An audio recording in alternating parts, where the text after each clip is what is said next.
Hello मेरे दोस्तों, अक्सर ये एक सवाल जो कई लोगों के मन में होता है और हमारे कई सारे क्लाइंट्स भी हमसे ये सवाल पूछते हैं। जहां मान लीजिए उनके पास एक प्रॉपर्टी है जिनकी ईएमआई वो ऑलरेडी भर चुके हैं। उन्होंने काफ़ी यंग एज में एक प्रॉपर्टी खरीद ली, ईएमआई भर दी, अब शादी हो गई, 2 बच्चे हो गए, माता पिता भी साथ में रह रहे हैं और अब उन्हें रिक्वायरमेंट है बड़ी प्रॉपर्टी की। तो उनका एक कॉमन क्वेश्चन ये होता है कि भाविन, क्या हमें एक नई प्रॉपर्टी लेनी चाहिए लेकिन हम हमारी पुरानी प्रॉपर्टी जिसके ऊपर कोई भी लोन नहीं है, हम वो प्रॉपर्टी नहीं बेचना चाहते। हम उस प्रॉपर्टी को रेंट पर दे देंगे और हमें रेंट जो है वो आता रहेगा और हम नई प्रॉपर्टी की ईएमआई भी भर लेंगे। तो क्या ऐसी सिचुएशन में आपको पुरानी प्रॉपर्टी रखकर नई प्रॉपर्टी पर ज़्यादा अमाउंट का लोन लेकर ऐसा कुछ करना चाहिए कि पुरानी प्रॉपर्टी को बेचकर नई प्रॉपर्टी पर कम का लोन लेना चाहिए? तो ज़्यादा फायदेमंद क्या हो सकता है? रेंट पर देना और प्रॉपर्टी के अप्रिसिएशन के लिए डिपेंड करना, वो ज़्यादा फायदेमंद हो सकता है, या फिर पुरानी प्रॉपर्टी को बेचकर रेंट नहीं मिलेगा, अप्रिसिएशन भी नहीं मिलेगा क्योंकि प्रॉपर्टी बेच दी, लेकिन आप जो नई प्रॉपर्टी खरीदोगे उसका जो लोन है, लोन अमाउंट कम हो जाएगा क्योंकि पुरानी प्रॉपर्टी बेचेंगे तो उस प्रॉपर्टी से जो अमाउंट आएगा वो नई प्रॉपर्टी के अगेंस्ट पे करके लोन अमाउंट कम हो जाएगा। तो मैंने सोचा क्यों ना इस पर एक वीडियो बनाकर आपको एक आसान शब्दों में मैं आपको ये समझा दूं कि आपको क्या करना चाहिए। चैनल सब्सक्राइब कीजिए, बेल आइकन पर क्लिक करके ऑल पर जरूर क्लिक कीजिए, तो आपको वीडियो अपलोड होते ही नोटिफिकेशन मिलेगा आपके स्मार्टफोन पर। सो let us go one by one, और आगे बढ़े उससे पहले मैं हूं भाविन, सर्टिफाइड फाइनेंशियल प्लानर, और आप देख रहे हैं YouTube channel the art of wealth building, आपका one point destination to seek an unbiased consultation on personal finance. दोस्तों, अगर आप इस चैनल पर वीडियो पहली बार देख रहे हैं और अगर आप अब तक आपने सब्सक्राइब नहीं किया तो सब्सक्राइब कर लीजिए और बेल आइकन पर क्लिक करके ऑल पर क्लिक कर लीजिए। हमारे हर संडे और वेडनेसडे वाले वीडियोस अपलोड होते ही आपको नोटिफिकेशन मिलेगा और आप फाइनेंशियली और ज़्यादा स्मार्ट बन पाओगे, आपका फाइनेंशियल विजडम और ज़्यादा बढ़ जाएगा। So let us look at this screenshot. Let us take for an example mister Verma का एग्जांपल ले लेते हैं, जहां पर उनके पास ऑलरेडी एक प्रॉपर्टी है जिसकी वैल्यू है 50 lakh rupees.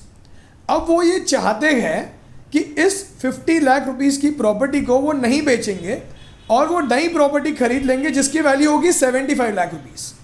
Right, which means कि 50 लाख रुपीस की प्रॉपर्टी पर उन्हें जो रेंट आएगा, हम अप्रॉक्सीमेटली 2.25% पकड़ लेते हैं मेंटेनेंस वगैरह काट के, तो उनके पास जो रेंट आएगा वो आएगा करीब करीब 9,375 रुपीज़ पर मंथ। अब इस रेंट को ऑब्वियसली अगर वो प्रॉपर्टी को रेंट पर देंगे तो वो टेनेंट का जो रेंट है वो हर साल 6% से बढ़ाएंगे। तो मैंने ये अज्यूम किया है कि 6% से जो रेंट बढ़ेगा वो अमाउंट भी वो इन्वेस्ट करेंगे 11% के हिसाब से, और अगर वो लोन लेते हैं 75 लाख रुपीज़ का जो कि नया प्रॉपर्टी का लोन होगा, वो होगा 20 ईयर्स के लिए। अब 7% के हिसाब से नई प्रॉपर्टी का जो उनका ईएमआई आएगा वो आएगा अराउंड 58,000 रुपीज़ पर मंथ, और इन 20 ईयर्स में इस 75 लाख रुपीज़ के लोन पर जो इंटरेस्ट वो बैंक को देंगे वो होगा अराउंड 64,55,000 रुपीज़। रेंट उनको मिल रहा है 9,375 का, वो रेंट अगर 6% से बढ़ता गया और उस अमाउंट को भी अगर वो 11% के हिसाब से इन्वेस्ट करते रहे तो 20 ईयर्स बाद उनके पास सिर्फ रेंट को जो उन्होंने इन्वेस्ट किया उस अमाउंट से उनके पास अक्यूमुलेट होगा अराउंड 1,21 लाख रुपीस।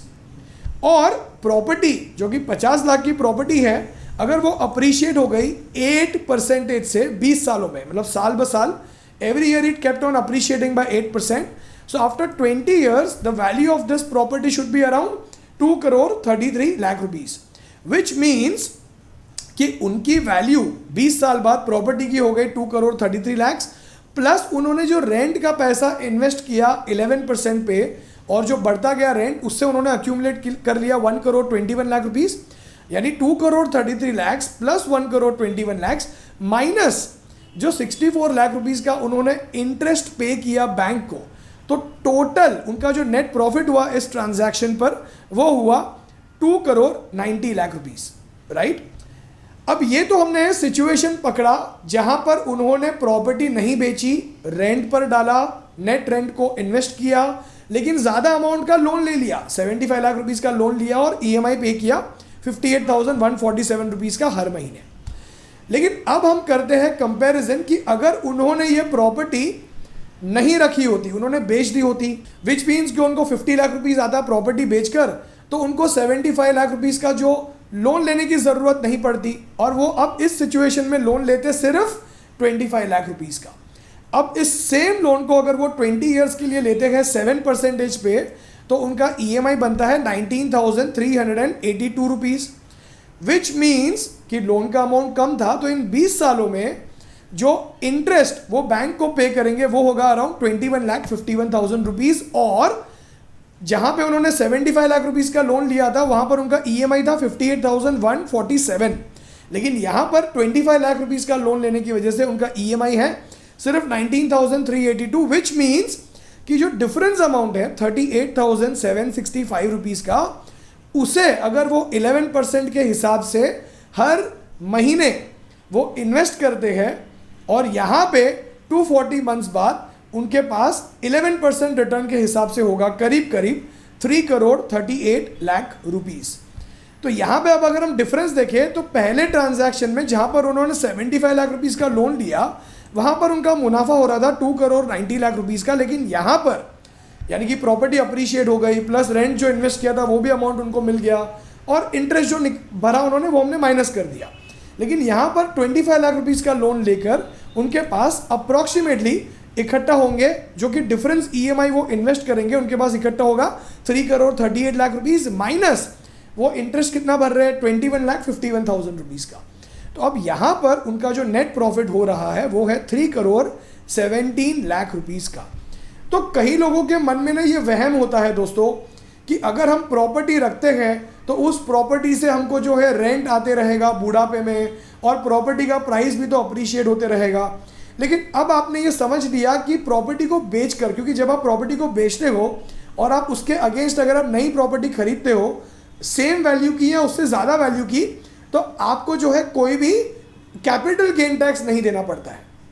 तो वो भी एक फ़ायदा हो जाता है। एक दूसरा प्रॉब्लम यह है कि जब आप प्रॉपर्टी रखते हो काफ़ी समय तक, आपको मैं एक बात बता दूं कि जो आपका फ्लैट है, खास करके जो बिल्डिंग जो है ईयर ऑन ईयर पुरानी होते जाती है। जितनी बिल्डिंग पुरानी होती है उतना उस फ्लैट के ऊपर आपको मेंटेनेंस ज़्यादा देना पड़ता है, प्रॉपर्टी पे ज़्यादा मेंटेनेंस की ज़रूरत पड़ती है, पेंटिंग, कभी लीकेज हो रहा है, और टेनेंट रहते हैं तो टेनेंट और भी जो है प्रॉपर्टी को स्पॉइल कर देते हैं। अब उसके अलावा अगर आप देखोगे ऑल ओवर इंडिया बहुत ही कम स्टेट्स में जो है रेंटल यील्ड थोड़ा ज़्यादा है, लेकिन most of the cities in India, most of the states in India rental yield on an average 3% का है। अब उसमें से अगर आप मेंटेनेंस निकाल दो, थोड़ा बहुत अगर आपको रेंट के ऊपर टैक्स देना पड़ा, तो आपका जो नेट यील्ड है वो बन जाता है 2.25% के आसपास। तो यहाँ पे प्रॉपर्टी रखने के ये कुछ नेगेटिव पॉइंट्स है। उसके अलावा क्या होता है, मान लीजिए आप फ्यूचर में जब लोन प्रीपे हो जाएगा नए घर का और पुरानी प्रॉपर्टी को अगर आप बेचोगे, तो उस समय पे आप बेच के जो टैक्स की सेविंग कर सकते थे, क्योंकि अगर आप नई प्रॉपर्टी खरीदते हो तो आपको कैपिटल गेन टैक्स नहीं देना पड़ता है। लेकिन फ्यूचर में अगर आप उस पुरानी प्रॉपर्टी को बेचोगे तो आपको कैपिटल गेन टैक्स भी लग जाएगा। और एक और प्रॉब्लम ड्रॉबैक ये है दोस्तों कि जो प्रॉपर्टी है ना वो बहुत ही इलिक्विड एसेट है। मान लो आपने नया लोन भी ले लिया 75 लाख का, जैसे हमारे एग्जाम्पल में, अब लोन लेते ही 5 साल 6 साल 10 साल के बाद किसी इंसान का जॉब चला गया, अब वो इंसान जो है ऑलरेडी ईएमआई, जो रेंट तो ऑलरेडी कम ही आ रहा था, तो उसकी ईएमआई के लिए उसे वैसे ही अपनी जेब से पैसा भरना पड़ रहा है, तो ईएमआई भरना और भी डिफिकल्ट हो सकता है। तो यहाँ पे उस समय पे अगर प्रॉपर्टी को बेचने की कोशिश की तो प्रॉपर्टी को बेचना बहुत डिफिकल्ट हो सकता है, विच मीन्स कि property is a very illiquid asset. लेकिन देखिए दोस्तों, अब यहाँ पे जस्ट बिकॉज मैंने आपको ये एनालिसिस करके दे दिया, जहाँ पे हमने प्रॉपर्टी अप्रिसिएशन को 8% पकड़ा हुआ है और हमने 11% पकड़ा हुआ है, तो ज़रूरी नहीं है कि हर बार ऐसा ही होगा। किसी किसी केसेस में जो है प्रॉपर्टी को रखना भी फायदेमंद हो सकता है। मैं आपको एक सिंपल सा रीज़न देता हूँ, एक सिंपल सा आपको मैं पॉइंट समझाता हूँ। जैसे हमारे क्लाइंट के साथ ऐसा केस हुआ था, couple was newly married and आजकल देखो दोस्तों, nothing is hidden, it's a nuclear family का ज़माना है। So couple was not very sure कि फ्यूचर में वो अपने पेरेंट्स के साथ रह पाएंगे कि नहीं रह पाएंगे। तो यहाँ पे उनका जो नया घर था वो चाह रहे थे कि वो पुराना घर ना बेचे, कि गॉड फॉरबिड अगर ऐसा होता है तो फिर दोबारा जो है उनको ईएमआई भी भरनी पड़ेगी और उनको रेंट भी भरना पड़ेगा। लेकिन यहाँ पे अगर उनके पास एक पुरानी प्रॉपर्टी है जिस पर कोई लोन नहीं है तो उनका एटलीस्ट रेंट का खर्चा जो है बच जाएगा। तो ऐसे भी कुछ केसेस होते हैं। तो यहाँ पे यू हैव टू कंसिडर कि आपकी रिक्वायरमेंट क्या है। लेकिन हाँ, मैथमेटिकली जो मैंने आपको स्क्रीनशॉट समझा है, over a period of time property depreciate होगी, मेंटेनेंस बढ़ेगा, लिक्विड नहीं है, रेंटल यील्ड कम है। अगर आप ये सब पॉइंट्स को कंसिडर करो तो पुरानी प्रॉपर्टी रख के कोई फायदा नहीं होता है। अगेन, मैंने ये क्यों वीडियो बनाया, उसका रीजन ये है